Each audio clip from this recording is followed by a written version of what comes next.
Punjabi radio USA ਸੁਣ ਰਹੇ ਸਾਰੇ ਹੀ ਮਾਣਯੋਗ ਅਤੇ ਸਤਿਕਾਰਤ ਸਰੋਤਿਆਂ ਨੂੰ ਪੰਜਾਬੀ ਰੇਡੀਓ USA ਦੀ ਟੀਮ ਅਤੇ ਮੇਰੇ ਰਾਜਕਨਵੀਰ ਸਿੰਘ ਵੱਲੋਂ ਆਪ ਜੀ ਨੂੰ ਬਹੁਤ ਹੀ ਪਿਆਰ ਸਤਿਕਾਰ ਸਹਿਤ ਦੋਨੋਂ ਵਾਰ ਜੋੜ ਕੇ ਨਿੱਘੀ ਜਿਹੀ ਸਤਿ ਸ੍ਰੀ ਅਕਾਲ। ਸਭ ਨੂੰ ਜੀ ਆਇਆਂ ਨੂੰ ਆਖਦੇ ਹਾਂ। ਸੋ ਤੇ ਪ੍ਰੋਗਰਾਮ ਖਬਰ ਤੇ ਨਜ਼ਰ ਦੇ ਵਿੱਚ ਆਪ ਸਭ ਦਾ ਨਿੱਘਾ ਸਵਾਗਤ ਹੈ। ਅੱਜ 7 ਸਤੰਬਰ ਦਿਨ ਬੁੱਧਵਾਰ ਤੇ ਸਾਡੇ ਨਾਲ ਸਵੇਰ ਦੇ ਖਬਰ ਤੇ ਨਜ਼ਰ ਪ੍ਰੋਗਰਾਮ ਦੇ ਵਿੱਚ ਜੁੜ ਚੁੱਕੇ ਨੇ ਮਲੋਟ ਸਟੂਡੀਓਜ਼ ਤੋਂ ਮਿੰਟੂ ਗੁਰੂਸਰੀਆ ਜੀ। ਮਿੰਟੂ ਜੀ ਆਇਆਂ ਨੂੰ ਪਿਆਰ ਭਰੀ ਨਿੱਘੀ ਸਤਿ ਸ੍ਰੀ ਅਕਾਲ। ਸ਼ੁਕਰੀਆ ਸਾਰਿਆਂ ਨੂੰ, ਸਤਿ ਸ਼੍ਰੀ ਅਕਾਲ ਜੀ। ਸਾਡੇ ਅੱਜ ਦੇ ਪ੍ਰੋਗਰਾਮ ਖਬਰ ਤੇ ਨਜ਼ਰ ਉਸ ਨੂੰ ਸਪਾਂਸਰ ਕਰਦੇ ਨੇ ਖਾਲਸਾ ਇੰਸ਼ੋਰੈਂਸ ਏਜੰਸੀ ਵਾਲੇ, ਜਿਨ੍ਹਾਂ ਦੇ ਕੋਲੋਂ ਤੁਸੀਂ ਕਿਸੇ ਵੀ ਤਰੀਕੇ ਦੀ ਇੰਸ਼ੋਰੈਂਸ ਪੂਰੇ ਅਮਰੀਕਾ ਭਰ ਵਿੱਚ ਕਰਵਾ ਸਕਦੇ ਹੋ।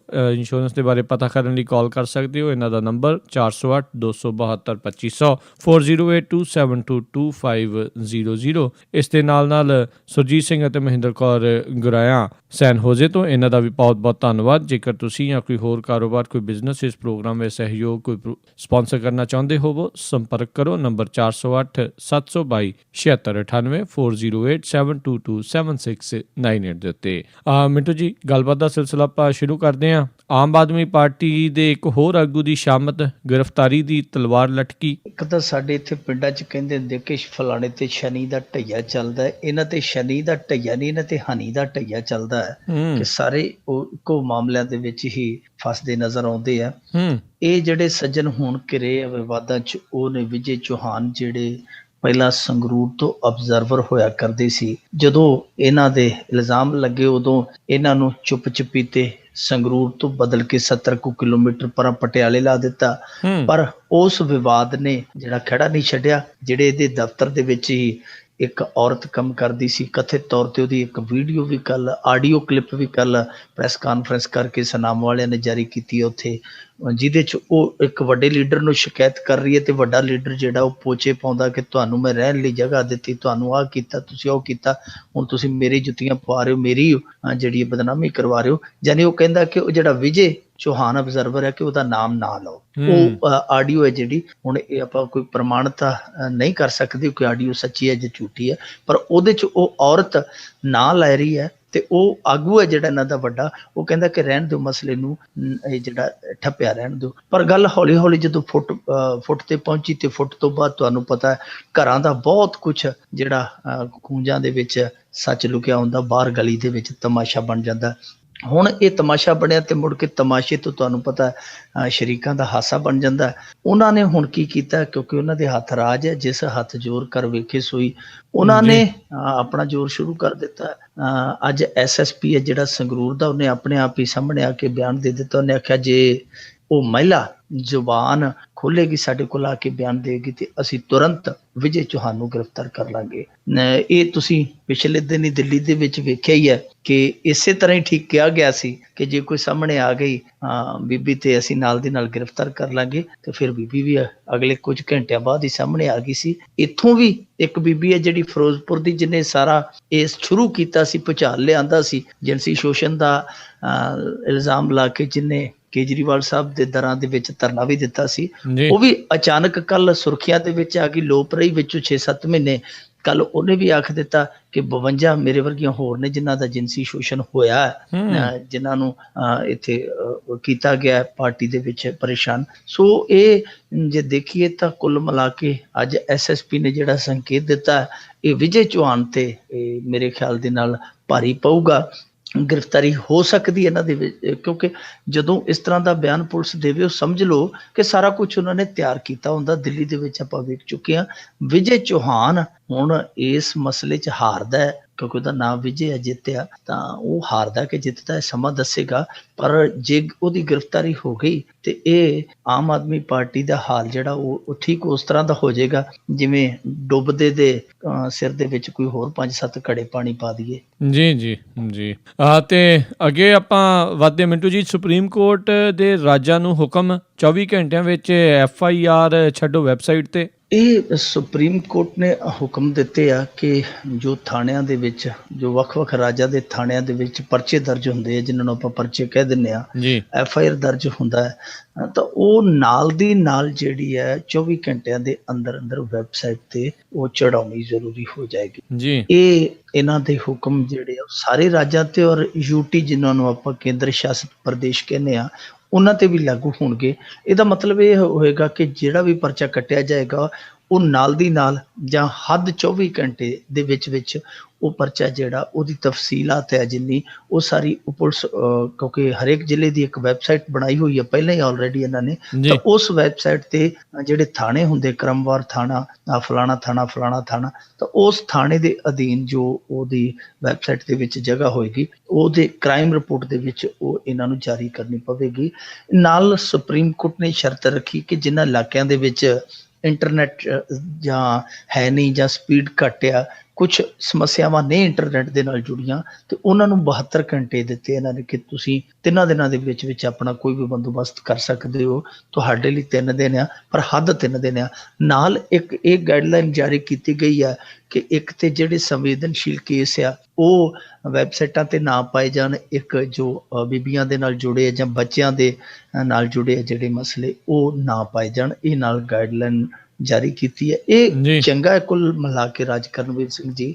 ਸਾਡੇ ਪੰਜਾਬ ਦੇ ਵਿੱਚ ਪਹਿਲਾਂ ਇਸ ਤਰ੍ਹਾਂ ਦਾ ਸੀ ਸਿਸਟਮ, ਇਹ ਹੁਣ 1.5 ਕੁ ਸਾਲ ਪਹਿਲਾਂ ਪੁਲਿਸ ਨੇ ਆਪ ਹੀ ਬੰਦ ਕਰ ਦਿੱਤਾ। ਪਹਿਲਾਂ ਇਸੇ ਤਰ੍ਹਾਂ ਹੀ ਸੀ, ਪਤਾ ਨਹੀਂ ਉਹ ਇਹਨਾਂ ਨੇ ਆਪ ਹੀ ਚਲਾਇਆ ਸੀ ਜਾਂ ਉਦੋਂ ਵੀ ਕਿਤੇ ਅਦਾਲਤ ਵੱਲੋਂ ਹੁਕਮ ਹੋਏ, ਮੈਨੂੰ ਯਾਦ ਨਹੀਂ, ਪਰ ਸਾਡੇ ਪੰਜਾਬ 'ਚ ਚੱਲਦਾ ਰਿਹਾ। ਮੁੜ ਕੇ ਇਹਨਾਂ ਨੇ ਉਸ ਚੀਜ਼ ਨੂੰ ਹਟਾ ਦਿੱਤਾ ਸੀ। ਹੁਣ ਡੇਲੀ ਕ੍ਰਾਈਮ ਰਿਪੋਰਟ ਜੀ ਪਾਉਂਦੇ ਆ, ਪਰ ਉਹ ਤਫਸੀਲਾਤ ਨਹੀਂ ਪਾਉਂਦੇ। ਇਹਦਾ ਫਾਇਦਾ ਇਹ ਆ ਕਿ ਬਾਅਦ ਦੇ ਵਿੱਚ ਬਹੁਤ ਸਾਰੀਆਂ ਚੀਜ਼ਾਂ ਜਿਹੜੀਆਂ ਅਦਲਾ ਬਦਲੀ ਹੋ ਜਾਂਦੀਆਂ, ਜੇ ਨਾਲ ਦੀ ਨਾਲ FIR ਜਿਹੜੀ ਆ ਉਹ ਉਹਦੇ ਤੇ ਚੜ ਜਾਵੇਗੀ ਤੇ ਹੇਰਾਫੇਰੀ ਦੀ ਗੁੰਜਾਇਸ਼ ਨਹੀਂ ਰਹਿੰਦੀ। ਦੂਜੀ ਗੱਲ ਇਹ ਹੈ ਕਿ ਦੂਰ ਦਰੇਡੇ ਜੇ ਕੋਈ ਫਸ ਜਾਂਦਾ ਤੇ ਉਹਦਾ ਵੀ ਪਤਾ ਲਾਇਆ ਜਾ ਸਕਦਾ ਕਿ ਕਿਹੜਾ ਕੇਸ ਹੈ। ਬਹੁਤ ਆਸਾਨੀ ਦੇ ਨਾਲ ਜੇ ਕਿਸੇ ਨੇ ਜ਼ਮਾਨਤ ਲਾਉਣੀ ਹੈ, ਕੋਈ ਆਪਣਾ ਅੱਗੇ ਪ੍ਰਬੰਧ ਕਰਨਾ ਹੈ, ਤਾਂ ਉਹ ਵੀ ਉਸ ਤੋਂ ਬਹੁਤ ਸੌਖਾ, ਕਿਉਂਕਿ ਆਮ ਬੰਦੇ ਨੂੰ ਤੇ FIR ਦੀ ਕਾਪੀ ਨਹੀਂ ਦਿੰਦੇ। ਸੋ ਇਹ ਬਹੁਤ ਚੰਗੀ ਚੀਜ਼ ਆ।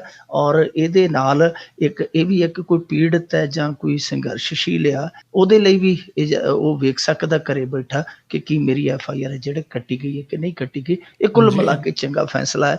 ਪਰ ਸਾਡੇ ਪੰਜਾਬ ਵਾਲਿਆਂ ਤੇ ਪਤਾ ਨਹੀਂ ਲਾਗੂ ਇਹ ਹੋਏਗਾ ਕਿ ਨਹੀਂ ਹੋਏਗਾ, ਕਿਉਂਕਿ ਇਹ 24 ਘੰਟਿਆਂ ਦੇ ਵਿੱਚ FIR ਤੇ ਨਾ ਚੜਾਉਣ ਬੇਸ਼ੱਕ, ਪਰ 24 ਘੰਟੇ ਪਹਿਲਾਂ ਪੱਟੇ ਤੇ ਬੰਦਾ ਜ਼ਰੂਰ ਚੜਾਉਂਦੇ। ਜੀ ਜੀ ਜੀ ਬਿਲਕੁਲ। ਅਗਲੇ ਆਪਾਂ ਗੱਲ ਕਰੀਏ ਦਬੋਲਕਰ ਹੱਤਿਆ ਮਾਮਲੇ ਵਿੱਚ CBI ਨੇ ਤਾਵੜੇ ਨੂੰ ਦੱਸਿਆ ਮੁੱਖ ਸਾਜ਼ਿਸ਼ ਕਰਤਾ। ਇਹ ਤਾਵੜੇ ਹੈ ਜਿਹੜਾ ਹਿੰਦੂ ਤਵੀ ਇੱਕ ਜਥੇਬੰਦੀ ਸੀ, ਉਹਦਾ ਇਹ ਮੁਖੀਆ ਸੀ। ਇਹਦਾ ਨਾਮ ਹੈ ਵਰਿੰਦਰ ਤਾਵੜੇ, ਪੇਸ਼ੇ ਤੋਂ ਡਾਕਟਰ ਸੀ, ਤੇ ਇਹਦੀ ਜਿਹੜੀ ਘਰਵਾਲੀ ਸੀ ਉਹਨੂੰ ਵੀ ਇਸ ਮਾਮਲੇ ਦੇ ਵਿੱਚ ਸ਼ੱਕੀ ਪਾਇਆ ਗਿਆ ਸੀ। ਹਾਲਾਂਕਿ ਬਾਅਦ ਦੇ ਵਿੱਚ ਇਹ ਗੱਲ ਸਾਹਮਣੇ ਆਈ ਕਿ ਉਹ 2 ਸਾਲਾਂ ਤੋਂ ਅੱਡ ਰਹਿ ਰਹੀ ਹੈ। ਫਿਰ ਉਹਨੂੰ ਇਸ ਮਾਮਲੇ ਤੋਂ ਵੱਖ ਕਰ ਦਿੱਤਾ ਗਿਆ ਸੀ।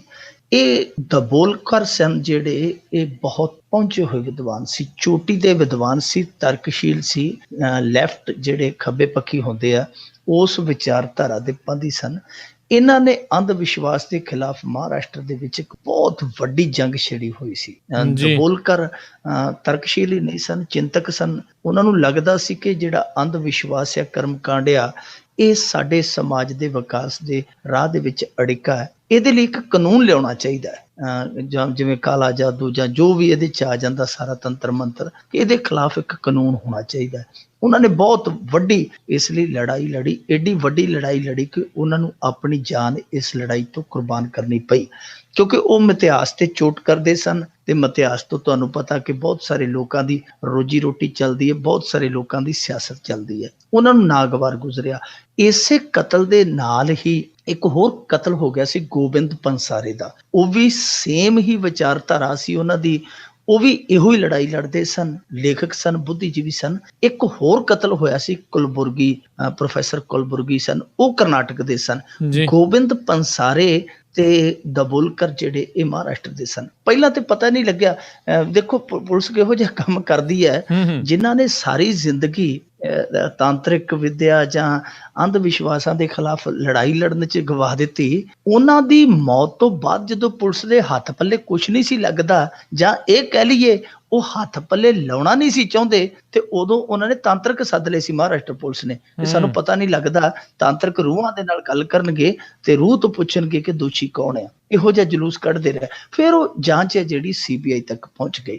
CBI ਨੇ ਬਹੁਤ ਆਸਾਨੀ ਦੇ ਨਾਲ ਤਾਰਾਂ ਜਿਹੜੀਆਂ ਜੋੜ ਲਈਆਂ, ਕਿਉਂਕਿ ਉਹ ਇੱਕ ਈਮੇਲ ਜਿਹਨੂੰ ਆਪਾਂ ਕਹਿ ਦਿੰਦੇ ਆ ਈਮੇਲ ਐਡਰੈਸ, ਉਹਨਾਂ ਨੇ ਉਹ ਜਿਹੜਾ ਈਮੇਲ ਹੈ ਉਹ ਲੱਭ ਲਿਆ, ਜਿਹਦੇ ਵਿੱਚ ਬਹੁਤ ਸਾਰੇ ਈਮੇਲ ਜਿਹੜੇ ਸੀਗੇ ਉਹ ਹੋਏ ਸਨ, ਜਿਹਦੇ ਵਿੱਚ ਸਾਰੰਗ ਅਵੋਲਕਰ ਜਿਹੜਾ ਕਿ ਗੋਆ ਦੇ ਵਿੱਚ ਬੰਬ ਧਮਾਕਿਆਂ ਦਾ ਦੋਸ਼ੀ ਵੀ ਹੈ, ਉਹਨੂੰ ਹੋਏ ਸੀ। ਤੇ ਇਸ ਬੰਦੇ ਨੇ ਜਿਹੜਾ ਵਰਿੰਦਰ ਤਾਵੜੇ ਆ, ਇਹਨੇ ਇੱਕ ਜਿਹੜੀ ਬਣਾਈ ਹੋਈ ਸੀ ਆਪਣੀ ਜਥੇਬੰਦੀ, ਜਿਹਦਾ ਨਾਂ ਸੀ ਹਿੰਦੂ ਜਨ ਜਾਗਰਤੀ ਸਮਿਤੀ, ਉਹਦੇ ਵਿੱਚ ਇਹਨੇ ਕਿਹਾ ਸੀ ਕਿ 15,000 ਤੁਸੀਂ ਘੱਟੋ ਘੱਟ ਆਪਾਂ ਬੰਦਾ ਜਿਹੜਾ ਉਹ ਇਸ ਫੌਜ ਦੇ ਵਿੱਚ ਭਰਤੀ ਕਰਨਾ ਹੈ, ਜਿਹੜਾ ਹਿੰਦੂਤਵ ਤੇ ਕੋਈ ਵਿਰੋਧ ਕਰਦਾ, ਜਿਹੜਾ ਹਿੰਦੂਤਵ ਤੇ ਚੋਟ ਕਰਦਾ, ਉਹਨੂੰ ਸੁਧਾਰਨਾ, ਉਹਦੇ ਲਈ ਹਥਿਆਰ ਦਾ ਪ੍ਰਬੰਧ ਕਰਨਾ, ਚੰਦੇ ਦਾ ਪ੍ਰਬੰਧ ਕਰਨਾ। ਇੱਕ ਤੇ ਇਹ ਸੀ।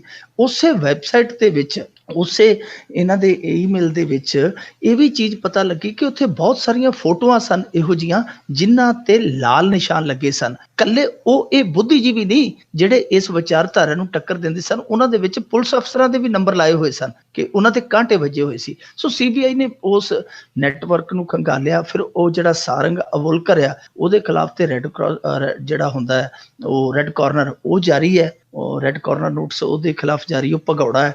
ਇਹਨੂੰ ਫਿਰ ਫੜ ਲਿਆ ਬੜੀ ਆਸਾਨੀ ਦੇ ਨਾਲ। ਹੁਣ ਦੇਖੋ ਇਹ ਤਾਰਾਂ ਜਿਹੜੀਆਂ, ਕਿਉਂਕਿ CBI ਪਹਿਲਾਂ ਹੀ ਸਾਫ਼ ਕਰ ਚੁੱਕੀ ਸੀ ਕਿ ਜਿਹੜਾ ਗੋਬਿੰਦ ਪੰਸਾਰੇ ਦਾ ਕਤਲ ਹੋਇਆ ਹੈ ਉਹ ਤੇ ਇਹ ਦਬੋਲਕਰ ਦਾ ਕਤਲ ਇੱਕੋ ਜਥੇਬੰਦੀ ਨੇ ਕੀਤਾ। ਹੁਣ ਇੱਕੋ ਜਥੇਬੰਦੀ ਜਿਹੜੀ ਹਿੰਦੂ ਜਨ ਜਾਗਰਤੀ ਸਮਿਤੀ ਹੈ, ਜੋ ਉਹ ਇਸ ਕਤਲ ਦੇ ਵਿੱਚ ਸਿੱਧੇ ਤੌਰ ਤੇ ਸ਼ਾਮਲ ਆ, ਤੇ ਇਹਦਾ ਮਤਲਬ ਗੋਬਿੰਦ ਪੰਸਾਰੇ ਦਾ ਕਤਲ ਵੀ ਉਹਨਾਂ ਨੇ ਕਰਾਇਆ। ਤੇ ਉਵੇਂ ਉਹਨੂੰ ਗੋਲੀ ਮਾਰੀ ਗਈ ਸੀ, ਮੋਟਰਸਾਈਕਲ ਸਵਾਰ ਸਨ 2, ਉਹਨਾਂ ਨੇ ਗੋਲੀ ਮਾਰੀ ਸੀ ਦਬੋਲਕਰ ਨੂੰ, ਉਸੇ ਤਰ੍ਹਾਂ ਹੀ ਉਹਨਾਂ ਨੇ ਕੀਤਾ ਸੀ। ਸੋ ਇਹ ਕੁੱਲ ਮਿਲਾ ਕੇ ਜਿਹੜੀ ਤਾਰ ਹੈ ਉਹ ਸਿੱਧੇ ਤੌਰ ਤੇ ਹਿੰਦੂਤਵੀ ਜਥੇਬੰਦੀ ਹੈ ਜਿਹੜੀ ਇਹਦੇ ਨਾਲ ਜੁੜਦੀ ਹੈ। ਇੱਥੋਂ ਤੱਕ ਹੀ ਨਹੀਂ, ਇਹ ਜਾਣਨ ਦੀ ਹੁਣ ਜ਼ਰੂਰਤ ਆ ਕਿ ਵਰਿੰਦਰ ਤਾਵੜੇ ਸੀ ਜਿਹੜਾ ਉਹ ਬੌਸ ਸੀ ਜਾਂ ਤੇ ਉਹਦਾ ਵੀ ਕੋਈ ਬੌਸ ਬੈਠਾ ਸੀ। ਇਹ ਚੀਜ਼ ਜ਼ਰੂਰ ਸਾਫ਼ ਹੋਣੀ ਚਾਹੀਦੀ ਹੈ। ਤੇ ਕੁੱਲ ਮਿਲਾ ਕੇ ਜਿਹੜੇ ਲੋਕ ਆਪਣੇ ਆਪ ਨੂੰ ਇਸ ਰਾਸ਼ਟਰਵਾਦੀ, ਇਸ ਰਾਸ਼ਟਰ ਨੂੰ ਆਪਣਾ ਕਹਿੰਦੇ ਆ ਕਿ ਜੀ ਅਸੀਂ ਰਾਸ਼ਟਰਵਾਦੀ, ਅਸੀਂ ਇਹਦੇ ਭਗਤ ਹੈ, ਉਹਨਾਂ ਦੀ ਪੋਲ ਖੁੱਲ ਗਈ, ਉਹਨਾਂ ਦੀ ਕਲਾਈ ਖੁੱਲ ਗਈ ਹੈ ਕਿ ਉਹ ਇਹੋ ਜਿਹਾ ਕੰਮ ਕਰਦੇ। ਉਹਨਾਂ ਦੇ ਵਿੱਚ ਇੰਨੀ ਵੀ ਸਹਿਣ ਸ਼ਕਤੀ ਨਹੀਂ ਉਹ ਕਿਸੇ ਵਿਚਾਰਕ ਦੇ ਵਿਚਾਰਾਂ ਨੂੰ ਸਹਿਣ ਕਰ ਸਕਣ। ਇਹ ਸਿਰਫ ਤੇ ਸਿਰਫ ਦਬੋਲਕਰ ਜਾਂ ਪੰਸਾਰੇ ਦਾ ਕਤਲ ਨਹੀਂ ਸੀ, ਇਹ ਵਿਚਾਰਾਂ ਦਾ ਕਤਲ ਸੀ। ਬਿਲਕੁਲ ਜੀ ਜੀ ਜੀ। ਅਗਲੀ ਆਪਾਂ ਗੱਲ ਕਰੀਏ ਮਿੰਟੂ ਜੀ ਵੀ ਗਣੇਸ਼ ਵਿਸਰਜਨ ਦੌਰਾਨ 12 ਲੋਕ ਡੁੱਬੇ। ਇਹ ਕਰਨਾਟਕ ਦੇ ਵਿੱਚ ਤੁੰਗਭਦਰਾ ਦਰਿਆ ਆ ਜੀ, ਉੱਥੇ ਵਿਸਰਜਨ ਦੇ ਦੌਰਾਨ ਇਹ ਮੰਦਭਾਗੀ ਘਟਨਾ ਵਾਪਰੀ ਹੈ। 12 ਜਣੇ ਜਿਹੜੇ ਡੁੱਬ ਗਏ ਆ।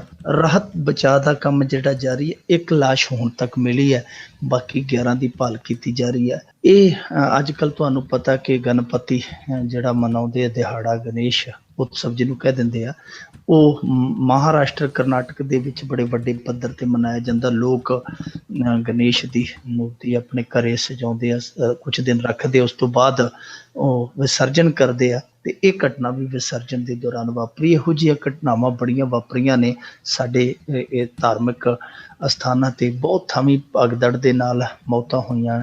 ਕੇਰਲ ਦੇ ਵਿੱਚ ਪਿੱਛੇ ਜੇ ਇੱਕ ਮੰਦਿਰ ਦੇ ਵਿੱਚ ਆਤਿਸ਼ਬਾਜ਼ੀ ਨੇ ਲਗਭਗ 125 ਜਾਨ ਲੈ ਲਈ ਸੀ। ਸੋ ਇਹ ਜਦੋਂ ਇਕੱਠ ਹੁੰਦਾ ਹੈ, ਇਕੱਠ ਦੇ ਵਿੱਚ ਇਸ ਤਰ੍ਹਾਂ ਦੀਆਂ ਘਟਨਾਵਾਂ ਦਾ ਵਾਪਰਨਾ, ਖਾਸ ਤੌਰ ਤੇ ਧਾਰਮਿਕ ਜਦੋਂ ਇਸ ਤਰ੍ਹਾਂ ਦੇ ਤਿਉਹਾਰ ਹੁੰਦੇ, ਉੱਥੇ ਇਹੋ ਜਿਹੀਆਂ ਘਟਨਾਵਾਂ ਦਾ ਵਾਪਰਨਾ ਇੱਕ ਬਹੁਤ ਵੱਡਾ ਸਿਲਸਿਲਾ ਹੈ। ਬਹੁਤ ਥਾਈਂ ਇਸ ਤਰ੍ਹਾਂ ਹੋ ਚੁੱਕਾ। ਬਿਹਾਰ ਦੇ ਵਿੱਚ ਵੀ 2-3 ਸਾਲ ਪਹਿਲਾਂ ਬਹੁਤ ਮੌਤਾਂ ਹੋਈਆਂ ਸਨ ਭਗਦੜ ਦੇ ਦੌਰਾਨ।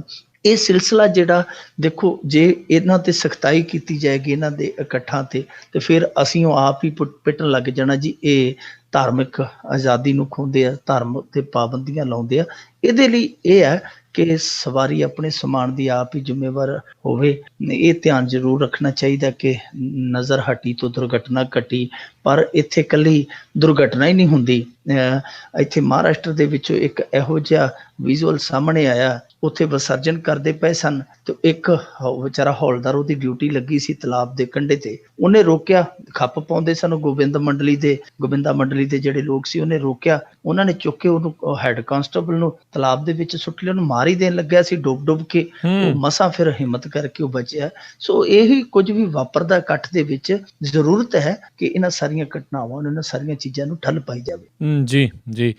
ਅੱਗੇ ਵਧਾਂਗੇ ਆਪਾਂ ਮਿੰਟੂ ਜੀ ਵੀ ਹਾਈ ਕੋਰਟ ਨੇ ਡੇਰਾ ਪ੍ਰੇਮੀਆਂ ਵੱਲੋਂ ਧੜੱਲੇ ਨਾਲ ਦਰਜ ਕਰਵਾਏ ਮਾਮਲਿਆਂ ਦੇ ਵਿੱਚ ਦਿੱਤਾ ਝਟਕਾ। ਇਹਨਾਂ ਨੂੰ ਝਟਕਾ ਲੱਗਣਾ ਹੀ ਸੀ। ਝਟਕਾ ਤੇ ਇਹਨਾਂ ਨੂੰ ਥਾਣਿਆਂ ਦੇ ਵਿੱਚੋਂ ਲੱਗ ਸਕਦਾ ਸੀ, ਪਰ ਉੱਥੇ ਜਿਹੜੇ ਝਟਕੇ ਲਾਉਣ ਵਾਲੇ ਆ ਉਹ ਗਰੀਬਾਂ ਨੂੰ ਝਟਕੇ ਲਾਉਣ ਵਾਲੇ ਜਿਹੜੇ 4 ਬੰਦੇ ਹੁੰਦੇ ਜਾਂ ਧੜੱਲੇਦਾਰ ਹੁੰਦੇ ਆ, ਉਹਨਾਂ ਦੇ ਅੱਗੇ ਉਹ ਝਟਕੇ ਨਹੀਂ, ਫਿਰ ਆਪ ਮਟਕੇ ਲਾਉਣ ਲੱਗ ਪੈਂਦੇ, ਆਪ ਝਟਕੇ ਲਾਉਣ ਲੱਗ ਪੈਂਦੇ ਆ। ਇਹ ਹਾਈ ਕੋਰਟ ਨੇ ਇੱਕ ਮਾਮਲੇ ਤੇ ਸੁਣਵਾਈ ਕੀਤੀ ਹੈ। ਉਹ ਮਾਮਲਾ ਕੋਈ ਹਰਮੀਤ ਨਾਂ ਦਾ ਮੁੰਡਾ ਸੀ, ਉੱਥੇ ਲੈ ਕੇ ਗਿਆ ਸੀ, ਜਿਹਦੇ ਤੇ 295 ਏ ਦਾ ਇਹਨਾਂ ਨੇ ਪਰਚਾ ਕਰਵਾਇਆ ਸੀ। ਤੁਹਾਨੂੰ ਯਾਦ ਹੋਣਾ ਹੈ, ਆ 2 ਸਾਲ ਪਹਿਲਾਂ, 1.5-2 ਸਾਲ ਪਹਿਲਾਂ ਇੱਕ ਲੜੀ ਚੱਲ ਪਈ ਸੀ। ਜਿਹੜਾ ਵੀ ਕੋਈ ਡੇਰਾ ਮੁਖੀ ਦੀ ਫੋਟੋ ਤੇ ਕਮੈਂਟ ਕਰਦਾ ਸੀ ਜਾਂ ਕੋਈ ਭੱਦੀ ਸ਼ਬਦਾਵਲੀ ਵਰਤਦਾ ਸੀ, ਕੁਛ ਵੀ ਕਰਦਾ ਸੀ, ਉਹਦੇ ਤੇ ਚੁੱਕ ਕੇ 295 ਦਾ ਕੇਸ ਕਰ ਦਿੰਦੇ ਸਨ। ਬਹੁਤ ਸਾਰੇ ਕੇਸ ਹੋਏ ਉਦੋਂ ਪੰਜਾਬ ਦੇ ਵਿੱਚ। ਸਾਡੇ ਇੱਥੇ ਮਲੋਟ ਇੱਕ ਮੁੰਡਾ ਟੈਲੀਕਾਮ ਸ਼ਾਪ ਸੀ ਉਹਦੀ, ਬਹੁਤ ਸਿਆਣਾ ਸੁਲਝਿਆ ਮੁੰਡਾ ਸੀ, ਉਹਨੇ ਕਿਤੇ ਸ਼ੇਅਰ ਕਰ ਦਿੱਤੀ, ਉਹ ਸ਼ੇਅਰ ਕਰਨ ਦੇ ਵਿੱਚ ਹੀ ਰਗੜਿਆ ਗਿਆ। ਉਹਦੇ ਕੋਲ ਫੋਟੋ ਕਿਸੇ ਨੇ ਪਾਈ, ਉਹਨੇ ਅੱਗੋਂ ਸ਼ੇਅਰ ਕਰ ਦਿੱਤੀ, ਉਹਦੇ ਤੇ 295 ਦਾ ਕੇਸ ਬਣ ਗਿਆ ਸੀ, ਅੰਦਰ ਰਹਿ ਕੇ ਆਇਆ ਉਹ। ਤੇ ਇਸ ਤਰ੍ਹਾਂ ਬਹੁਤ ਸਾਰੇ, ਮੁਕਤਸਰ ਹੋਇਆ, ਕੋਟਕਪੂਰੇ, ਮੋਗੇ, ਬਹੁਤ ਸਾਰੀਆਂ ਥਾਵਾਂ ਤੇ ਜਿਹੜਾ ਕੋਈ ਸ਼ੇਅਰ ਕਰਦਾ ਸੀ ਉਹ ਵੀ ਰਗੜਿਆ ਜਾਂਦਾ ਸੀ, ਜਿਹੜਾ ਕੋਈ ਕਮੈਂਟ ਕਰਦਾ ਸੀ ਉਹ ਵੀ ਰਗੜਿਆ ਜਾਂਦਾ ਸੀ। ਸਗੋਂ ਜਿਹੜਾ ਪਾਉਂਦਾ ਸੀ ਉਹ ਬਚ ਜਾਂਦਾ ਸੀ, ਉਹ ਅਗਲਾ ਆਪਦੀ ਅਸਲ ਆਈਡੀ ਤੋਂ ਪਾਉਂਦਾ ਹੀ ਨਹੀਂ ਸੀ। ਜਿਹੜਾ ਗਾਲਾਂ ਕੱਢਦਾ ਸੀ ਉਹ ਅਸਲ ਆਈਡੀ ਤੋਂ ਕੱਢਦਾ ਨਹੀਂ ਸੀ। ਜਿਹੜੇ ਅੱਗੇ ਉਹਨੂੰ ਲਾਈਕ ਕਰ ਦਿੰਦੇ ਜਾਂ ਅੱਗੇ ਕੋਈ ਪ੍ਰਤੀਕਿਰਿਆ ਦੇ ਦਿੰਦੇ, ਉਹ ਮਾਂਜੇ ਜਾਂਦੇ। ਇਸ ਤਰ੍ਹਾਂ ਦੇ ਬਹੁਤ ਕੇਸ ਹੋਏ ਸਨ। ਇੱਕ ਕੇਸ ਹਰਮੀਤ ਮੁੰਡਾ ਸੀ ਜਿਹੜਾ ਲੁਧਿਆਣੇ ਦਾ, ਉਹ ਹਾਈ ਕੋਰਟ ਚਲੇ ਗਿਆ। ਹਾਈ ਕੋਰਟ ਨੇ ਸਾਫ਼ ਕਰ ਦਿੱਤਾ ਹੈ ਕਿ ਇਹ ਕੇਸ ਜਿਹੜਾ ਬਣਦਾ ਹੈ, ਇਹਨੂੰ ਰੱਦ ਕੀਤਾ ਜਾਣਾ ਚਾਹੀਦਾ। ਹਾਈ ਕੋਰਟ ਨੇ ਇੱਥੋਂ ਤੱਕ ਵੀ ਕਹਿ ਦਿੱਤਾ ਹੈ, ਉਹਨਾਂ ਨੇ ਕਿਹਾ ਕਿ ਜੇ ਤੁਸੀਂ ਪਰਫਾਰਮਰ ਹੋ, ਬਹੁਤ ਉਹ ਵਧੀਆ ਟਿੱਪਣੀ ਹੈ, ਔਰ ਮੇਰੇ ਖਿਆਲ ਦੇ ਨਾਲ ਇਹਨਾਂ ਨੂੰ ਕੰਨ ਖੋਲ ਲੈਣੇ ਚਾਹੀਦੇ ਆ, ਪ੍ਰੇਮੀਆਂ ਨੂੰ ਵੀ ਤੇ ਡੇਰੇ ਵਾਲੇ ਨੂੰ ਵੀ। ਉਹਨਾਂ ਨੇ ਕਿਹਾ ਕਿ ਜੇ ਤੁਸੀਂ ਪਰਫਾਰਮਰ ਹੋ ਤੇ ਤੁਹਾਨੂੰ ਫਿਰ ਲੋਕਾਂ ਦੇ ਵਿਚਾਰ ਸੁਣਨ ਦੀ ਸਮਰੱਥਾ ਵੀ ਰੱਖਣੀ ਚਾਹੀਦੀ ਹੈ। ਕਿ ਜੇ ਤੁਸੀਂ ਕਹਿੰਦੇ ਹੋ ਕਿ ਮੈਂ ਮੈਸੇਂਜਰ ਹਾਂ ਫਲਾਣੇ ਗੌਡ ਦਾ, ਜਾਂ ਮੈਂ ਬੁਰਾਈਆਂ ਦੇ ਖਿਲਾਫ ਲੜਨ ਵਾਲਾ, ਤੇ ਫਿਰ ਜਿਗਰਾ ਵੀ ਥੋੜਾ ਜਿਹਾ ਵੱਡਾ ਕਰੋ। ਆ ਪਿੱਛੇ ਜੇ ਇਹਨਾਂ ਨੇ ਇੱਕ ਕਮੇਡੀਅਨ ਚੁੱਕ ਲਿਆਂਦਾ ਸੀ ਬੰਬੇ ਤੋਂ, ਦੇਖੋ ਉਹਨੇ ਕੁਝ ਵੀ ਨਹੀਂ ਸੀ ਕੀਤਾ ਗਲਤ, ਇੱਕ ਗੈਟਅਪ ਹੀ ਐਸਾ ਰਚਾਇਆ ਸੀ ਜੋ ਕਿ ਉਹ ਨਰਿੰਦਰ ਮੋਦੀ ਦਾ ਵੀ ਰਚਾ ਲੈਂਦੇ ਨੇ, ਬਹੁਤ ਸਾਰੇ ਐਕਟਰਾਂ ਦਾ ਵੀ ਰਚਾ ਲੈਂਦੇ ਨੇ, ਹੋਰ ਜਿਹੜੀਆਂ ਸੈਲੀਬ੍ਰਿਟੀਜ਼ ਨੇ ਉਹਨਾਂ ਦੀ ਨਕਲ ਉਤਾਰੇ ਨੇ, ਪਰ ਉਹ ਡੇਰੇ ਵਾਲੇ ਦੀ ਨਕਲ ਉਤਾਰੀ ਤੇ ਉਹਨਾਂ ਨੇ ਉਹਦੀ ਸਾਰੀ ਖੁਮਾਰੀ ਉਤਾਰ ਦਿੱਤੀ, ਉਹਨੂੰ ਚੁੱਕ ਕੇ ਇੱਥੇ ਮਾਰਿਆ। ਹਰਿਆਣੇ ਦੇ ਵਿੱਚ ਬੜਾ ਕਸੂਤਾ ਫਸਿਆ ਸੀ ਉਹ ਕੀਕੂ ਸ਼ਾਰਦਾ, ਬਹੁਤ ਮੁਸ਼ਕਲ ਦੇ ਨਾਲ ਨਿਕਲਿਆ ਵਿਚਾਰਾ, ਧਾਹਾਂ ਮਾਰਦਾ ਸੀ ਜਦੋਂ ਹਵਾਲਾ ਚੋਂ ਨਿਕਲਿਆ। ਇਸੇ ਤਰ੍ਹਾਂ ਇਹਨਾਂ ਨੇ ਬੰਦੇ ਹੋਰ ਬਹੁਤ ਫਸਾਇਆ। ਪਰ ਮੇਰੇ ਖਿਆਲ ਦੇ ਨਾਲ ਹੁਣ ਜਿਹੜੀ ਹਾਈ ਕੋਰਟ ਦੀ ਇਹ ਟਿੱਪਣੀ ਆਈ ਹੈ ਤੇ ਜਿਹੜਾ ਇਹ ਫੈਸਲਾ ਆਇਆ, ਬਹੁਤ ਸਾਰੇ ਹੋਰ ਮੁੰਡਿਆਂ ਨੂੰ ਉਹਦੇ ਨਾਲ ਰਿਆਇਤ ਮਿਲ ਜਾਏਗੀ। ਇਹਦਾ ਮਤਲਬ ਇਹ ਨਹੀਂ ਹੋਣਾ ਚਾਹੀਦਾ ਕਿ ਕੋਈ ਕਿਸੇ ਦੇ ਪ੍ਰਤੀ ਬਿਲਕੁਲ ਹੀ ਖੁੱਲ ਜਾਵੇ। ਤੇ ਦੇਖੋ, ਮਰਿਆਦਾ ਹਰੇਕ ਚੀਜ਼ ਦੀ ਹੈ। ਇਹ ਜਿਹੜਾ ਗਾਲ ਦੁੱਪੜ ਕਰਦੇ ਹੋ ਉਹ ਤੇ ਗਲਤ ਆ। ਆਲੋਚਨਾ ਕਰਨੀ ਹੈ, ਕੋਈ ਪ੍ਰਤੀਕਿਰਿਆ ਦੇਣੀ ਹੈ, ਉਹਦੀ ਮਰਿਆਦਾ ਹੋਣੀ ਚਾਹੀਦੀ ਹੈ, ਮਰਿਆਦਾ ਨਹੀਂ ਲੰਘਣੀ ਚਾਹੀਦੀ। ਪਰ ਬਹੁਤ ਸਾਰਿਆਂ ਨੂੰ ਰਾਹਤ ਮਿਲ ਜਾਏਗੀ। ਰਾਹਤ ਇਸ ਤਰ੍ਹਾਂ ਮਿਲ ਜਾਏਗੀ ਕਿ ਦੂਜੇ ਵੀ ਹਾਈ ਕੋਰਟ ਦੀ ਇਸ ਡਾਇਰੈਕਸ਼ਨ ਨੂੰ ਨਾਲ ਲਾ ਦੇਣਗੇ ਕੇਸ ਦੇ, ਤੇ ਉਹ ਜਿਹੜਾ ਕੇਸ ਆ ਉਹ ਵੀ ਚੁੱਕ ਕੇ ਉਹਨਾਂ ਨੇ ਪਾਸੇ ਮਾਰਨਾ ਹੈ। ਪਰ ਮਸਲਾ ਇਹ ਹੈ ਕਿ ਦੇਖੋ, ਜਦੋਂ 66 ਏ ਦਾ ਰੌਲਾ ਪਿਆ, ਸੁਪਰੀਮ ਕੋਰਟ ਨੇ ਸਾਫ਼ ਕਰ ਦਿੱਤਾ ਸੀ ਕਿ 66 ਏ ਦੇ ਅਧੀਨ ਜਿਹੜਾ ਇਹ ਸੋਸ਼ਲ ਸਾਈਟਾਂ ਤੇ ਲੱਗਦੀ ਹੈ ਧਾਰਾ, ਕਿ 66 ਏ ਦੇ ਅਧੀਨ ਪਰਚਾ ਦਰਜ ਨਹੀਂ ਕੀਤਾ ਜਾਣਾ। ਇਸ 66 ਏ ਦੀ ਧਾਰਾ ਨੂੰ ਉਹਨਾਂ ਨੇ ਰੱਦ ਦਿੱਤਾ ਸੀ।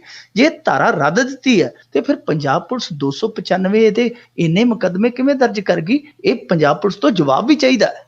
ਜੀ ਜੀ ਬਿਲਕੁਲ। ਅੱਗੇ ਆਪਾਂ ਵਧੀਏ ਵੀ ਪੰਜਾਬ ਵਿੱਚ ਪਹਿਲੀ ਵਾਰ ਉੱਠੀ ਹਰੇ ਮੈਨੀਫੈਸਟੋ ਦੀ ਆਵਾਜ਼। ਹਾਂ, ਪਹਿਲਾਂ ਤੇ ਬਹੁਤੇ ਰਾਜ ਕਰਨਵੀਰ ਸਿੰਘ ਜੀ ਕਾਲੇ ਹੀ ਆਏ ਆ, ਹਰੇ ਦੀ ਆਵਾਜ਼ ਜੇ ਆਈ ਤੇ ਚੰਗੀ ਗੱਲ ਆ। ਅੱਜ ਤੱਕ ਜਿੰਨੇ ਆਏ ਉਹ ਕਾਲੇ ਹੀ ਪੈ ਗਏ ਬਾਅਦ ਦੇ ਵਿੱਚ। ਇਹ ਬਾਕੀ ਕਈ ਤੇ ਇਹੋ ਜਿਹੇ ਨਿਕਲੇ ਆ ਕਿ ਉਹ ਸੁੱਕ ਕੇ ਤੀਲਾ ਹੀ ਹੋ ਗਏ। ਉਹਨਾਂ ਦੀ ਉਡੀਕ ਦੇ ਵਿੱਚ ਮੈਨੀਫੈਸਟੋ ਅੱਜ ਵਫਾਦਾਰੀ ਕਰਨਗੇ, ਪਰ ਕਿਸੇ ਦੇ ਨਾਲ ਵੀ ਇਹਨਾਂ ਨੇ ਵਾਅਦਾ ਪੂਰਤੀ ਨਹੀਂ ਕੀਤੀ। ਮੈਨੀਫੈਸਟੋ ਨੇ ਅੱਜ ਤੱਕ ਲੋਕਾਂ ਦੇ ਨਾਲ ਵਾਅਦਾ ਖਿਲਾਫੀ ਕੀਤੀ ਹੈ। ਪਰ ਇਹ ਹਰਿਆ ਜਿਹੜਾ ਮੈਨੀਫੈਸਟੋ ਪੰਜਾਬ ਦੇ ਵਿੱਚ ਪਹਿਲੀ ਵਾਰੀ ਹੋਂਦ ਦੇ ਵਿੱਚ ਆਇਆ ਹੈ, ਇਹ ਕਿਸੇ ਸਿਆਸੀ ਸੰਗਠਨ ਜਾਂ ਸਿਆਸੀ ਹਸਤੀ ਨੇ ਨਹੀਂ ਬਣਾਇਆ। ਇਹ ਬੁੱਧੀਜੀਵੀ ਇਕੱਠੇ ਹੋਏ, ਖਾਸ ਤੌਰ ਤੇ ਖੇਤੀ ਮਾਹਰ ਨੇ ਜਿਹੜੇ ਦਵਿੰਦਰ ਸ਼ਰਮਾ ਜੀ, ਬਹੁਤ ਦਰਦ ਰੱਖਦੇ ਆਪ ਤੇ ਉਹ ਚੰਡੀਗੜ੍ਹ ਵਰਗੇ ਆਧੁਨਿਕ ਸ਼ਹਿਰ ਦੇ ਵਿੱਚ ਵਿਚਰਦੇ ਆ ਤੇ ਬਹੁਤ ਉੱਚੇ ਅਹੁਦਿਆਂ ਤੇ ਰਹੇ ਆ। ਪਰ ਜਦੋਂ ਤੁਸੀਂ ਉਹਨਾਂ ਦੇ ਨਾਲ ਗੱਲਾਂ ਬਾਤਾਂ ਕਰੋਗੇ, ਉਹਨਾਂ ਦੀ ਜਿਹੜੀ ਵੇਦਨਾ ਹੈ ਉਹ ਪੰਜਾਬ ਪ੍ਰਤੀ ਡੁੱਲ ਪੈਂਦੀ ਹੈ। ਬਹੁਤ ਚੈਨਲਾਂ ਤੇ ਵੱਡੇ ਚੈਨਲਾਂ ਤੇ ਡਿਬੇਟ 'ਚ ਆਉਂਦੇ ਨੇ ਅਕਸਰ। ਇੱਕ ਉਹਨਾਂ ਦੇ ਨਾਲ ਉਮੇਂਦਰ ਦੱਤ ਜੀ ਨੇ, ਉਹ ਵੀ ਪੰਜਾਬ ਦੇ ਲਈ ਲੜ ਰਹੇ ਆ, ਉਹ ਆਰਗੈਨਿਕ ਖੇਤੀ ਲਈ ਉਹ ਜਦੋਜਹਿਦ ਕਰਦੇ ਆ। ਗਿਆਨੀ ਕੇਵਲ ਸਿੰਘ ਨੇ, ਇਸ ਤਰ੍ਹਾਂ ਹੋਰ ਅਮਰ ਸਿੰਘ ਆਜ਼ਾਦ ਨੇ, ਸੁੱਚਾ ਸਿੰਘ ਗਿੱਲ ਹੋ ਰਹੀਆਂ, ਇਹਨਾਂ ਸਾਰੇ ਬੁੱਧੀਜੀਵੀਆਂ ਨੇ ਇੱਕ ਮੰਚ ਤੇ ਇਕੱਠੇ ਹੋ ਕੇ ਇਹ ਗ੍ਰੀਨ ਮੈਨੀਫੈਸਟੋ ਯਾਨੀ ਪੰਜਾਬੀ 'ਚ ਕਹਿ ਲਈਏ ਹਰਾ ਮੈਨੀਫੈਸਟੋ ਬਣਾਇਆ। ਇਹਨਾਂ ਦਾ ਕਹਿਣਾ ਹੈ ਕਿ ਸੂਬਾ ਜਿਹੜਾ ਵਾਤਾਵਰਨ ਸਿੱਖਿਆ ਦੇ ਪੱਖੋਂ ਬਿਲਕੁਲ ਹੀ ਵਿਹੂਣਾ ਹੈ। ਇਸ ਪੱਖ ਨੂੰ ਵੀ ਜਿਹੜੀਆਂ ਸਿਆਸੀ ਪਾਰਟੀਆਂ ਹੈ ਉਹ ਆਪਣੇ ਮੈਨੀਫੈਸਟੋਆਂ ਦੇ ਵਿੱਚ ਜਗ੍ਹਾ ਦੇਣ। ਤੇ ਮੇਰੇ ਖਿਆਲ ਦੇ ਨਾਲ ਇਹ ਇੱਕ ਬਹੁਤ ਵੱਡਾ ਕਹਿ ਲਈਏ ਉਹਨਾਂ ਨੇ ਨਵਾਂ ਮੁੱਦਾ ਲਿਆਂਦਾ ਹੈ, ਜਿਹੜਾ ਹਾਲੇ ਤੱਕ ਮੇਰੇ ਖਿਆਲ ਦੇ ਨਾਲ ਕਿਸੇ ਵੀ ਪਾਰਟੀ ਦੇ ਏਜੰਡੇ ਤੇ ਮੇਰੇ ਖਿਆਲ ਦੇ ਨਾਲ ਨਹੀਂ ਬੈਠਾ ਅੱਜ ਤੱਕ। ਜੇ ਬੈਠਾ ਹੋਵੇ ਮੈਂ ਸ਼ਾਇਦ ਭੁੱਲ ਰਿਹਾ ਹਾਂ। ਤੇ ਇਹ ਸਭ ਤੋਂ ਜ਼ਰੂਰੀ ਹੈ। ਅੱਜ ਵੇਖੋ ਨਾ ਤੁਸੀਂ ਰਾਜਕਰਨਵੀਰ ਸਿੰਘ ਜੀ, ਸਾਡਾ ਪੰਜਾਬ ਆ ਜਿਹੜਾ, ਜੇ ਤੁਸੀਂ ਪਿੰਡਾਂ ਦੇ ਵਿੱਚ ਤੁਰ ਕੇ ਵੇਖੋਗੇ, ਝਾਤੀ ਮਾਰੋਗੇ ਤੇ ਕੋਈ ਘਰ ਹੀ ਹੋਏਗਾ, ਭਾਗਾ ਵਾਲਾ ਘਰ ਹੋਏਗਾ ਜਿਹਦੇ ਵਿੱਚ ਮਰੀਜ਼ ਨਹੀਂ। ਕਈ ਘਰ ਤੇ ਇਹੋ ਜਿਹੇ ਆ, ਉਹ ਘਰ ਤੇ ਹਸਪਤਾਲ ਦੇ ਵਿੱਚ ਫਰਕ ਕਰਨਾ ਹੀ ਔਖਾ ਹੋ ਜਾਂਦਾ। ਇੱਕ ਕਿਨਾਰੇ ਤੇ ਮਾਤਾ ਪਈ, ਇੱਕ ਕਿਨਾਰੇ ਤੇ ਪੁੱਤ ਪਿਆ, ਇੱਕ ਕਿਨਾਰੇ ਤੇ ਪੁੱਤਰਾ ਪਿਆ, ਤਿੰਨ ਜਿਹੜੇ ਬਿਸਤਰੇ ਲੱਗੇ ਹੋਏ ਆ। ਸਾਡੇ ਮਾਲਵੇ 'ਚ ਤੇ ਹਾਲ ਐਦੋਂ ਵੀ ਬੁਰਾ ਆ। ਤਾਂ ਇਹ ਬਹੁਤਾ ਜਿਹੜਾ ਚੁਗਿਰਦਾ ਹੈ ਜਾਂ ਗੰਧਲਾ ਸਾਡਾ ਪੌਣ ਪਾਣੀ ਹੈ, ਇਹਦੇ ਕਰਕੇ ਹੋਇਆ ਹੈ। ਇਹਦੇ ਲਈ ਹੁਣ ਇਹਨਾਂ ਨੇ ਕਿਹਾ ਕਿ ਇਹ ਜ਼ਰੂਰੀ ਹੈ। ਇਹਦੇ ਲਈ ਇੱਕ ਕਮਿਸ਼ਨ ਉਹਨਾਂ ਨੇ ਕਿਹਾ ਕਿ ਗਠਨ ਕੀਤਾ ਜਾਣਾ ਚਾਹੀਦਾ, ਜੋ ਵੇਖੇ ਕਿ ਜਿਹੜਾ ਜ਼ਿੰਮੇਵਾਰੀ ਨਹੀਂ ਨਿਭਾ ਰਿਹਾ ਵਾਤਾਵਰਨ ਪ੍ਰਤੀ ਤੇ ਉਹਨੂੰ ਲਾਂਭੇ ਕੀਤਾ ਜਾਵੇ, ਉਸ ਕਮਿਸ਼ਨ ਦਾ ਵੀ ਗਠਨ ਹੋਵੇ। ਬਹੁਤ ਅਹਿਮ ਇਹਨਾਂ ਨੇ ਸਵਾਲ ਹੈ ਜਿਹੜਾ ਚੁੱਕਿਆ। ਮੇਰੇ ਖਿਆਲ ਦੇ ਨਾਲ ਸਾਡਾ ਵੀ ਫਰਜ਼ ਬਣਦਾ, ਜਿਹੜੇ ਮੀਡੀਆ ਨਾਲ ਜੁੜੇ ਲੋਕ ਆ, ਕਿ ਇਸ ਮੁੱਦੇ ਨੂੰ ਅੱਗੇ ਚੁੱਕਣ ਤੇ ਨਾਲ ਜਨਤਾ ਜਿਹੜੀ, ਕਿਉਂਕਿ ਚੁਗਿਰਦਾ ਕਿਸੇ ਦਾ ਨਹੀਂ, ਸੱਤਾ ਕਿਸੇ ਦੀ ਹੋ ਸਕਦੀ ਹੈ, ਵਿਰੋਧੀ ਧਿਰ ਵਾਲੀ ਕੁਰਸੀ ਕਿਸੇ ਦੀ ਹੋ ਸਕਦੀ, ਚੁਗਿਰਦਾ ਸਾਡਾ ਸਾਰਿਆਂ ਦਾ ਸਾਂਝਾ ਹੈ। ਤਾਂ ਉਸ ਚੁਗਿਰਦੇ ਨੂੰ ਸੰਭਾਲਣ ਲਈ ਸਾਨੂੰ ਸਾਰਿਆਂ ਨੂੰ ਆਵਾਜ਼ ਵੀ ਸਾਂਝੇ ਰੂਪ ਦੇ ਵਿੱਚ ਚੁੱਕਣੀ ਚਾਹੀਦੀ ਹੈ। ਇਹ ਗ੍ਰੀਨ ਮੈਨੀਫੈਸਟੋ ਜਿਹੜਾ ਉਹ ਹਰੇਕ ਪਾਰਟੀ ਦੇ ਮੈਨੀਫੈਸਟੋ ਦਾ ਹਿੱਸਾ ਬਣਨਾ ਚਾਹੀਦਾ। ਇਹਦੇ ਲਈ ਕੰਮ ਹੈ ਜਿਹੜੇ ਉਹ ਹੋਣੇ ਚਾਹੀਦੇ ਆ, ਕਿਉਂਕਿ ਅਸੀਂ ਜਾਣਦੇ ਹਾਂ ਸਾਰੇ ਕਿ ਸਾਡਾ ਪਾਣੀ ਹੈ ਉਹ ਤੇਜ਼ਾਬ ਹੋ ਚੁੱਕਾ, ਹਵਾ ਸਾਡੀ ਹੈ ਜਿਹੜੀ ਉਹ ਜ਼ਹਿਰੀਲੀ ਹੋ ਚੁੱਕੀ ਹੈ, ਛੱਡਿਆ ਅਸੀਂ ਕੱਖ ਵੀ ਨਹੀਂ। ਆਂਧਰਾ ਪ੍ਰਦੇਸ਼ ਮੇਰੇ ਖਿਆਲ ਦੇ ਨਾਲ ਹੁਣ ਤੱਕ 2.5 ਲੱਖ ਹੈਕਟੇਅਰ ਹੈ ਜਿਹੜਾ ਉਹ ਰਸਾਇਣਕ ਖਾਦਾਂ ਤੋਂ ਆਪਣਾ ਕੱਢ ਕੇ ਲੈ ਗਿਆ, ਪਾਸੇ ਕੱਢ ਕੇ ਲੈ ਗਿਆ। ਉਹਨਾਂ ਦਾ ਟੀਚਾ ਹੈ ਕਿ ਅਸੀਂ 66 ਲੱਖ, ਉਹਨਾਂ ਦਾ ਰਕਬਾ ਹੈ 66 ਲੱਖ ਹੈਕਟੇਅਰ, ਕਿ ਸਾਰੇ ਦਾ ਸਾਰਾ ਹੀ ਅਸੀਂ ਰਸਾਇਣਕ ਦਵਾਈਆਂ, ਰਸਾਇਣਕ ਖਾਦਾਂ ਤੋਂ ਅਸੀਂ ਇਹਨੂੰ ਨਿਰਲੇਪ ਕਰਨਾ ਹੈ। ਤਾਂ ਮੇਰੇ ਖਿਆਲ ਦੇ ਨਾਲ ਸਾਡਾ ਤੇ ਰਕਬਾ ਬਹੁਤ ਘੱਟ ਆ। ਸਾਨੂੰ ਇਸ ਪਾਸੇ ਤੁਰਨਾ ਚਾਹੀਦਾ, ਕੋਸ਼ਿਸ਼ ਕਰਨੀ ਚਾਹੀਦੀ ਹੈ। ਅਸੀਂ ਇਹ ਨਹੀਂ ਇੱਕੋ ਵਾਰੀ ਅਸੀਂ ਸਭ ਕੁਝ ਕਰ ਲਈਏ, ਪਰ ਥੋੜਾ ਸ਼ੁਰੂਆਤ ਤੇ ਕਰਨੀ ਚਾਹੀਦੀ ਹੈ ਨਾ। ਜੀ ਬਿਲਕੁਲ। ਅੱਗੇ ਆਪਾਂ ਗੱਲ ਕਰਦੇ ਹਾਂ ਮਿੰਟੂ ਜੀ, ਵੀ ਬਾਦਲ ਪਰਿਵਾਰ ਜਨਤਾ ਦੀ ਨਾਰਾਜ਼ਗੀ ਤੋਂ ਡਰਿਆ ਫਿਰਦਾ ਹੈ, ਕਪਤਾਨ ਬੋਲੇ। ਕਪਤਾਨ ਸਾਹਿਬ ਕਹਿੰਦੇ ਆ ਕਿ ਜਿਹੜੀ ਇਹ ਸੁਰੱਖਿਆ ਮੰਗ ਰਹੇ ਆ, ਜਿੱਦਾਂ ਬਾਦਲ ਸਾਹਿਬ ਨੇ ਲਿਖਿਆ, ਕੇਂਦਰ ਨੂੰ ਪੱਤਰ ਲਿਖਿਆ, ਭਾਈ ਮੈਨੂੰ ਪ੍ਰਧਾਨ ਮੰਤਰੀ ਵਾਲੀ ਜਿਹੜੀ ਸੁਰੱਖਿਆ ਉਹ ਦੇ ਦਿਓ, ਪ੍ਰਧਾਨ ਮੰਤਰੀ ਦੇ ਬਰਾਬਰ। ਪਰ ਜੇ ਕਾਫਲਾ ਵੇਖੀਏ ਪ੍ਰਕਾਸ਼ ਸਿੰਘ ਬਾਦਲ ਦਾ, ਤੇ ਉਹ ਇਸ ਤਰ੍ਹਾਂ ਲੱਗਦਾ ਕਿ ਸ਼ਾਇਦ ਮੋਦੀ ਤੋਂ ਵੀ ਵੱਡਾ। ਮਾਲ ਗੱਡੀ ਜਿਹੜੀ ਆ ਉਹ ਵੀ ਛੋਟੀ ਪੈ ਜਾਂਦੀ ਉਹਨਾਂ ਦੇ ਕਾਫਲੇ ਦੇ ਅੱਗੇ। 200-250 ਗੱਡੀ ਇੱਧਰ ਹੁੰਦੀ ਹੈ, ਉਹ ਕੂ ਕਰਦੀ ਫਿਰਦੀ ਹੈ। ਜਿਵੇਂ ਭਗਵੰਤ ਮਾਨ ਸਾਹਿਬ ਕਹਿੰਦੇ ਹੁੰਦੇ ਆ ਕਿ ਬਾਦਲ ਨੇ ਤੇ 3 ਦਿਨ ਬਾਅਦ ਆਉਣਾ ਹੁੰਦਾ, 3 ਦਿਨ ਪਹਿਲਾਂ ਹੀ ਕੁੱਤੇ ਜਿਹੜੇ ਲੋਕਾਂ ਦੇ ਸੋਫੇ ਸੁੰਘਦੇ ਫਿਰਦੇ ਆ ਪਿੰਡਾਂ ਦੇ ਵਿੱਚ। ਇਸ ਤਰ੍ਹਾਂ ਦਾ ਹਾਲ ਆ। ਪਰ ਹਾਲੇ ਵੀ ਸਿਕਿਉਰਿਟੀ ਜਿਹੜੀ ਹੋਰ ਚਾਹੀਦੀ ਹੈ। ਇਹ ਪਤਾ ਨਹੀਂ ਹੁਣ ਕਿਸੇ ਏਜੰਸੀ ਦਾ ਇਹਨਾਂ ਨੂੰ ਅਲਰਟ ਆ ਜਾਂ ਕਪਤਾਨ ਸਾਹਿਬ ਦੀ ਗੱਲ ਦੇ ਵਿੱਚ ਸੱਚ ਆ, ਪਰ ਸਿਕਿਉਰਿਟੀ ਹੈ ਜਿਹੜੀ ਪ੍ਰਕਾਸ਼ ਸਿੰਘ ਬਾਦਲ ਦੀ, ਕਿਉਂਕਿ ਅਸੀਂ ਨੇੜੇ ਜਾਂਦੇ ਰਹਿੰਦੇ ਆ, ਸਿਕਿਉਰਿਟੀ ਬਿਲਕੁਲ ਚੱਕਾ ਚੌਬੰਦ ਆ। NSG ਦੇ ਕਮਾਂਡੋ ਵੀ ਨਾਲ ਆ, ਪੰਜਾਬ ਪੁਲਿਸ ਦੀ ਅੱਡ ਜਿਹੜੀ ਕਮਾਂਡੋ ਉਹਨਾਂ ਦੀ ਪਲਟੂਨ ਆ ਉਹ ਅੱਡ ਆ, ਫਿਰ ਪੰਜਾਬ ਪੁਲਿਸ ਦੇ ਜਿਹੜੇ ਫਿੱਟ ਮੁੰਡੇ ਆ ਉਹ ਅੱਡ ਆ। ਇਸ ਤਰ੍ਹਾਂ 3-4 ਘੇਰੇ ਆ। SSP DSP ਜਿਹੜੇ ਉਹ ਨਿਗਰਾਨੀ ਕਰਦੇ ਉਹ ਅੱਡ ਆ। ਤਕਨੀਕਾਂ ਬਹੁਤ ਸਾਰੀਆਂ ਨੇ, ਜੈਮਰ ਆ, ਬੰਬ ਨਿਰੋਧਕ ਦਸਤਾ ਆ, ਬਹੁਤ ਕੁਛ ਆ, ਯਾਨੀ ਗਿਣਨਾ ਹੀ ਔਖਾ ਹੈ, ਭੁੱਲ ਜਾਂਦਾ ਬੰਦਾ। ਤੇ ਹਾਲੇ ਵੀ ਜੇ ਸਿਕਿਉਰਿਟੀ ਦੇ ਵਿੱਚ ਕੋਈ ਕਮੀ ਪੇਸ਼ੀ ਹੈ ਉਹ ਕੱਢੀ ਜਾ ਸਕਦੀ ਹੈ, ਪਰ ਪ੍ਰਧਾਨ ਮੰਤਰੀ ਦੇ ਬਰਾਬਰ ਸਿਕਿਉਰਿਟੀ ਮੰਗਣੀ ਮੇਰੇ ਖਿਆਲ ਦੇ ਨਾਲ ਚੰਗੀ ਗੱਲ ਨਹੀਂ। ਕੱਲ ਨੂੰ ਕੋਈ ਹੋਰ ਵੀ ਮੰਤਰੀ ਉੱਠ ਕੇ ਕਹੇਗਾ ਕਿ ਮੈਨੂੰ ਵੀ ਉਹਦੇ ਬਰਾਬਰ ਦੀ ਸਿਕਿਉਰਿਟੀ ਦਿਓ, ਕਿਉਂਕਿ ਸਿਕਿਉਰਿਟੀ ਲੈਣ ਦਾ ਇੱਥੇ ਰਿਵਾਜ ਹੈ ਨਾ। ਦੂਜੇ ਪਾਸੇ ਮਜੀਠੀਆ ਸਾਹਿਬ ਲਈ ਵੀ ਉਹਨਾਂ ਨੇ ਸਿਕਿਉਰਿਟੀ ਮੰਗ ਲਈ ਹੈ। ਉਹ ਕਹਿੰਦੇ ਕਿ ਉਹਨਾਂ ਨੂੰ ਵੀ ਸਿਕਿਉਰਿਟੀ ਹੈ ਜਿਹੜੀ ਵੱਧ ਦੇ ਦਿਓ। ਹੁਣ ਜੇ ਇਹ ਹਵਾਲਾ ਦਿੱਤਾ ਜਾਵੇ ਕਿ ਮਜੀਠੀਆ ਸਾਹਿਬ ਸਰਦਾਰ ਸੁਖਬੀਰ ਸਿੰਘ ਬਾਦਲ ਦੇ ਸਾਲੇ ਆ, ਤੇ ਫਿਰ ਇਸ ਹਿਸਾਬ ਨਾਲ ਉਹਨਾਂ ਦੇ ਪਣਵਈਏ ਸਾਹਿਬ ਵੀ ਬੈਠੇ ਉੱਥੇ, ਆਦੇਸ਼ ਪ੍ਰਤਾਪ ਸਿੰਘ ਕਹਿਰੋਂ, ਫਿਰ ਉਹਨਾਂ ਨੂੰ ਵੀ ਸਿਕਿਉਰਿਟੀ ਦੇਣੀ ਪੈਣੀ। ਫਿਰ ਉਹਨਾਂ ਦੀ ਸੁਪਤਨੀ ਵੀ ਬੈਠੇ ਆ। ਸੋ ਉਹਨਾਂ ਦਾ ਓੜਮਾ ਕੋੜਮਾ ਤੇ ਬਹੁਤ ਆ। ਫਿਰ ਤਾਂ ਉਹਨਾਂ ਦੇ ਚਾਚੇ ਤਾਇਆਂ ਦੇ ਜਿਹੜੇ ਮੁੰਡੇ ਆ ਉਹ ਹਲ ਵੀ ਵਾਹੁੰਦੇ ਆ ਬਾਦਲ ਪਿੰਡ ਦੇ ਵਿੱਚ। ਫਿਰ ਤੇ ਉਹਨਾਂ ਦੇ ਟਰੈਕਟਰਾਂ ਦੇ ਅੱਗੇ ਪਿੱਛੇ ਵੀ ਸਾਨੂੰ ਪਾਇਲਟ ਜਿਪਸੀਆਂ ਲਾਉਣੀਆਂ ਪੈਣਗੀਆਂ। ਸੋ ਇਹ ਠੀਕ ਆ ਕਿ ਚਲੋ ਜੇ ਤੁਹਾਨੂੰ ਕਿਤੇ ਲੱਗਦਾ ਹੈ ਕਿ ਇੱਥੇ ਕਮੀ ਪੇਸ਼ੀ ਉਹਨੂੰ ਦੂਰ ਕੀਤਾ ਜਾਣਾ ਚਾਹੀਦਾ ਹੈ, ਪਰ ਇਹ ਨਹੀਂ ਕਿ ਇਹਨੂੰ ਸ਼ਾਨ ਦੇ ਤੌਰ ਤੇ ਵਰਤਿਆ ਜਾਵੇ ਸਿਕਿਉਰਿਟੀ ਨੂੰ। ਠੀਕ ਹੈ ਜੇ ਕੋਈ ਲਟ ਆ ਤੇ ਚਾਹੀਦਾ, ਪਰ ਪ੍ਰਧਾਨ ਮੰਤਰੀ ਦੇ ਬਰਾਬਰ ਜੇ ਸਿਕਿਉਰਿਟੀ ਮੰਗਣ ਦਾ ਕੰਮ ਚੱਲ ਪਿਆ ਤੇ ਮੇਰੇ ਖਿਆਲ ਦੇ ਨਾਲ ਸਾਰੇ ਹੀ ਮੰਗ ਲੈਣਗੇ। ਕੈਪਟਨ ਨੇ ਇਹੀ ਗੱਲ ਕਿਹਾ, ਉਹ ਕਹਿੰਦਾ ਕਿ ਗੱਲ ਸੁਰੱਖਿਆ ਦੀ ਨਹੀਂ, ਸੁਰੱਖਿਆ ਤੇ ਪੂਰੀ ਹੈ, ਗੱਲ ਇਹ ਹੈ ਕਿ ਲੋਕਾਂ ਤੋਂ ਡਰੇ ਪਏ ਆ ਕਿ ਕਿਤੇ ਕੋਈ ਇੱਟ ਵੱਟਾ ਨਾ ਮਾਰ ਕਤੇ, ਇਸ ਕਰਕੇ ਸਿਕਿਉਰਿਟੀ ਮੰਗੀ ਜਾਂਦੇ ਆ। ਪਰ ਕੈਪਟਨ ਸਾਹਿਬ ਜੋ ਕਹਿੰਦੇ ਆ ਤੇ ਕੈਪਟਨ ਦੇ ਦੁਆਲੇ ਤੇ ਆਪ ਬੜੀ ਵੱਡੀ ਧਾੜ ਹੁੰਦੀ ਹੈ, ਹਾਲਾਂਕਿ ਉਹ ਸਾਬਕਾ ਮੁੱਖ ਮੰਤਰੀ ਹੈ। ਜੇ ਕੈਪਟਨ ਇਸ ਤਰ੍ਹਾਂ ਦਾ ਸੋਚਦੇ ਤੇ ਪਹਿਲਾਂ ਉਹਨਾਂ ਨੂੰ ਜਿਹੜੇ ਉਹ ਕਾਲੇ ਲੀੜਿਆਂ ਵਾਲੇ ਕਾਲੇ ਕੁੜਤਿਆਂ ਵਾਲੇ ਨਾਲ ਤੁਰੇ ਫਿਰਦੇ ਕਮਾਂਡੋ, ਫਿਰ ਇਹਨਾਂ ਨੂੰ ਵੀ ਘਰੇ ਬਿਠਾ ਦੇਣੇ ਚਾਹੀਦੇ ਆ, ਕਿਉਂਕਿ ਇਹਨਾਂ ਨੂੰ ਤੇ ਜਨਤਾ ਦਾ ਕੋਈ ਡਰ ਨਹੀਂ ਹੈ। ਸੋ ਇਹ ਜੋ ਕਰਦੇ ਆ ਵੈਸੇ ਉਹ ਵੇਖਣ ਵਾਲੀ ਗੱਲ ਆ। ਬਾਕੀ ਇਸ ਮਸਲੇ ਤੇ ਜੇ ਇੱਕ ਹੋਰ ਪੱਖ ਵੇਖੀਏ, ਸਰਦਾਰ ਸਿਕੰਦਰ ਸਿੰਘ ਮਲੂਕਾ ਆਂਦਾ ਸੀ ਕਿ ਕੈਨੇਡਾ ਦੀ ਪੁਲਿਸ ਤੇ ਐਵੇਂ ਤੁਰੀ ਫਿਰਦੀ ਹੈ, ਇਹਦੇ ਨਾਲ ਤਾਂ ਸਾਡੀ ਪੁਲਿਸ ਜਿਹੜੀ ਹੈ ਉਹ 100 ਗੁਣਾ ਵਧੀਆ। ਉਹ ਹੋਵੇ ਤੇ ਆਖੋ ਕੋਈ ਹਿੱਲ ਕੇ ਵਿਖਾ ਦੇ। ਹੁਣ ਜੇ ਤੁਸੀਂ ਸਿਕਿਉਰਿਟੀਆਂ ਮੰਗਣ ਦਿਓ, ਹੁਣ ਕੀ ਪੰਜਾਬ ਪੁਲਿਸ ਪੈਂਚਰ ਹੋ ਗਈ ਹੈ? ਪੰਜਾਬ ਪੁਲਿਸ ਨੂੰ ਲਾ ਦਿਓ ਸਿਕਿਉਰਿਟੀ 'ਚ। ਜੀ ਜੀ ਜੀ ਬਿਲਕੁਲ। ਤੇ ਅੱਗੇ ਵਧੀਏ ਆਪਾਂ ਮਿੰਟੂ ਜੀ, ਵੀ ਸ਼ਰਮਨਾਕ ਗੱਲ ਇੱਕ ਵਾਰੀ ਫਿਰ ਬਾਦਲ ਪਿੰਡ ਦੀ ਟੈਂਕੀ ਤੇ ਚੜ੍ਹੇ ਅਧਿਆਪਕਾਂ ਨੇ ਬੂਟ ਵਿੱਚ ਪਾਣੀ ਪੀਤਾ। ਇਹ ਵਾਕਈ ਸ਼ਰਮਨਾਕ ਹੈ ਜੀ। ਔਰ ਸੱਚ ਜਾਣਿਓ, ਇਸ ਕਵਰੇਜ ਨੂੰ ਜੋ ਅਸੀਂ ਕਰਕੇ ਆਏ ਸਾਂ, ਰਾਸ਼ਟਰੀ ਅਖਬਾਰਾਂ ਦੀਆਂ ਵੈਬਸਾਈਟਾਂ ਨੇ ਜਗ੍ਹਾ ਦਿੱਤੀ ਹੈ। ਇਹ ਸਾਡੇ ਲਈ ਸ਼ਰਮਨਾਕ ਆ। ਇਹ ਕੋਈ ਮੇਰੇ ਲਈ ਮਾਣ ਵਾਲੀ ਗੱਲ ਨਹੀਂ ਕਿ ਸਾਡੀ ਕੀਤੀ ਕਵਰੇਜ ਉਹ ਜਿਹੜੀ ਆ ਉੱਥੇ ਪਹੁੰਚ ਗਈ। ਉਹਦਾ ਇਹ ਆ ਕਿ ਸ਼ਰਮਨਾਕ ਆ ਸਾਡੇ ਲਈ। ਜਿਹੜੀ ਉਹ ਟੈਂਕੀ ਹੈ ਸਰਦਾਰ ਪ੍ਰਕਾਸ਼ ਸਿੰਘ ਬਾਦਲ ਦੇ ਘਰ ਤੋਂ ਜੇ ਲਾਈਏ ਤੇ ਮਸਾਂ 70 ਮੀਟਰ ਹੋਣੀ ਹੈ ਦੂਰ ਜੀ, ਜਿੱਥੇ ਤੇ ਉਹ ਚੜੇ ਆ। ਪਹਿਲੀ ਗੱਲ ਤੇ ਇਹਨਾਂ ਦੀ ਜਿਹੜੀ ਸਿਕਿਉਰਿਟੀ ਆ, ਬਾਦਲ ਪਿੰਡ ਦੇ ਵਿੱਚ ਭਰਿੰਡਾਂ ਵਾਂਗੂ ਬੈਠੇ, ਉਹ ਪਤਾ ਨਹੀਂ ਕਿੱਥੇ ਸੁੱਤੇ ਸਨ। ਜਿਹੜੇ 8-10 ਉੱਥੇ ਟੈਂਕੀ ਦੇ ਦੁਆਲੇ ਬਿਠਾਏ ਸੀ, ਉਹਨਾਂ ਤੋਂ ਵੀ ਉਹ ਚੜ ਗਏ। ਤੇ ਦੂਜੇ 2 ਮਹੀਨੇ 'ਚ ਦੂਜੀ ਵਾਰੀ ਉਹ ਉੱਥੇ ਚੜੇ ਨੇ ਅਧਿਆਪਕ। ਹੁਣ ਅਧਿਆਪਕ ਵੀ ਕੀ ਕਰਨ, ਉਹਨਾਂ ਦੀਆਂ ਵੀ ਮਜਬੂਰੀਆਂ। ਜੇ ਚੜੇ ਆ, ਦੇਖੋ ਉਹਨਾਂ ਦਾ ਪਾਣੀ ਬੰਦ ਕਰ ਦਿੰਦੇ। ਪਿਛਲੀ ਵਾਰੀ ਵੀ ਇਹ ਹੋਇਆ ਸੀ, ਕਿਉਂਕਿ ਉਦੋਂ ਹੋਰ ਸੀ, ਗਰਮੀ ਜ਼ਿਆਦਾ ਸੀ ਸਖਤ। ਉਹ ਮੁੰਡੇ ਸਾਰਾ ਦਿਨ ਨਹੀਂ ਸੀ ਕੱਢ ਸਕੇ, ਸਵੇਰ ਦੇ ਚੜੇ ਸ਼ਾਮ ਨੂੰ ਉਤਰ ਆਏ ਸਨ, ਕਿਉਂਕਿ ਪਾਣੀ ਨਹੀਂ ਸੀ ਜਾਣ ਦਿੱਤਾ ਇਹਨਾਂ ਨੇ ਥੱਲੇ। ਐਤਕੀ ਉਹਨਾਂ ਨੇ ਕੀ ਫਾਰਮੂਲਾ ਅਪਣਾਇਆ, ਇਹਨਾਂ ਨੇ ਝਟਫਟ ਜਿਹੜਾ ਸੀ ਉਹ ਪਾਣੀ ਬੰਦ ਕਰ ਦਿੱਤਾ ਕਿ ਪਾਣੀ ਨਾ ਜਾਣ ਦਿਓ। ਗਰਮੀ ਹਾਲੇ ਵੀ ਬਹੁਤ ਹੈ ਸਤੰਬਰ ਦੇ ਮਹੀਨੇ 'ਚ।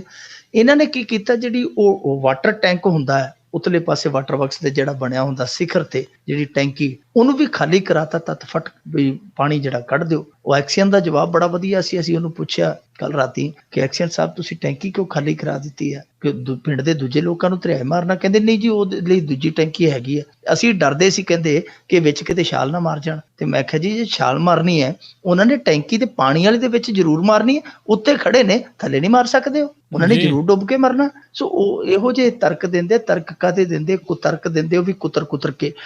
ਦੇਖੋ ਇਹਨਾਂ ਨੇ ਜੋ ਕੀਤਾ ਫਿਰ ਉਹੀ ਕਿ ਟੈਂਕੀ ਖਾਲੀ ਕਰ ਦਿੱਤੀ, ਪਰ ਐਤਕੀ ਉਹਨਾਂ ਨੇ ਬਦਲ ਲੱਭ ਲਿਆ। ਉਹ ਟੈਂਕੀ ਦੇ ਵਿੱਚ ਥੋੜਾ ਪਾਣੀ ਬਚ ਜਾਂਦਾ ਸਾਈਡਾਂ ਤੇ। ਉਹਨਾਂ ਨੇ ਕੀ ਕੀਤਾ ਕਿ ਆਪਣੇ ਬੂਟ ਸੀਗੇ ਜਿਹੜੇ, ਉਹ ਉਹਨਾਂ ਦੇ ਨਾਲ ਫੀਤੇ ਬੰਨ ਲਏ, ਉਹ ਟੈਂਕੀ ਦੇ ਵਿੱਚ ਲਮਕਾ ਦਿੱਤੇ ਤੇ ਉਹ ਟੈਂਕੀ ਨਾਲ ਬੂਟ ਜਿਹੜੇ ਸੀਗੇ ਭਰ ਜਾਂਦੇ ਸੀ। ਉਹ ਇਸ ਤਰ੍ਹਾਂ ਹੀ ਕਰਦੇ ਪਏ ਆ।